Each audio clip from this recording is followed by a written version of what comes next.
right, guys, welcome back. I am super excited to talk about this strategy with you guys. We're gonna get a little bit into the dispositions because it makes sense. And this is notes. This is my favorite way to invest, and let me tell you why.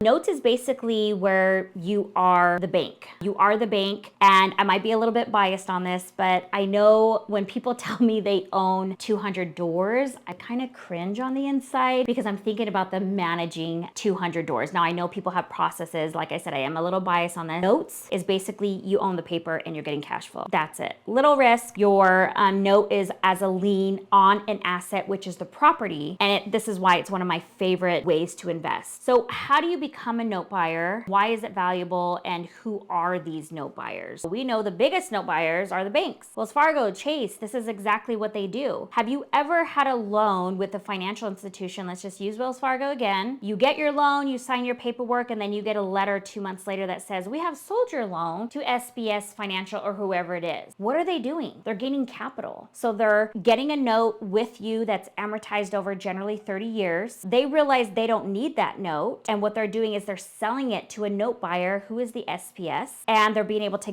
gather that capital to do what with the capital? To lend it back out again. So this is being the bank. So this is the best way to kind of break this down in regards to how does this happen on the disposition side. So how do you become a note buyer? A note buyer is basically buying these notes. On the disposition side, you can wrap these notes. Wrapping these notes, I want you guys to think of a big hug. So if you have a note, let's say that's $150,000 over 30 years, you can wrap that note at a higher purchase price and a higher interest rate to a homestead buyer. Why is that valuable? Because you're gonna create an additional flow of cash flow. So if you have a $150,000 note that you've taken over, subject to, let's say, or if you just bought the paper, the note itself, and you wrapped it, a homestead buyer, you guys, is somebody that doesn't qualify for traditional credit. Self-employed, someone that has the job, the income, but may not have the best credit. These are people that want to have home ownership. They are willing to pay a higher interest rate and a higher purchase price for these notes because they want home ownership. So we are able to purchase these notes, to be able to wrap them to a homestead buyer, or we could sell these notes just like the bank does to a note buyer like myself. When you sell notes, you normally sell them at a discount, generally around 75%. How do you get a higher percentage rate of 85%? You hire a professional that knows how to do the documentation. That way, when the note buyer looks at your note, they can say it's very clear, the terms, it's very clear on how it's getting paid, and it's very clear that this wrap buyer has been vetted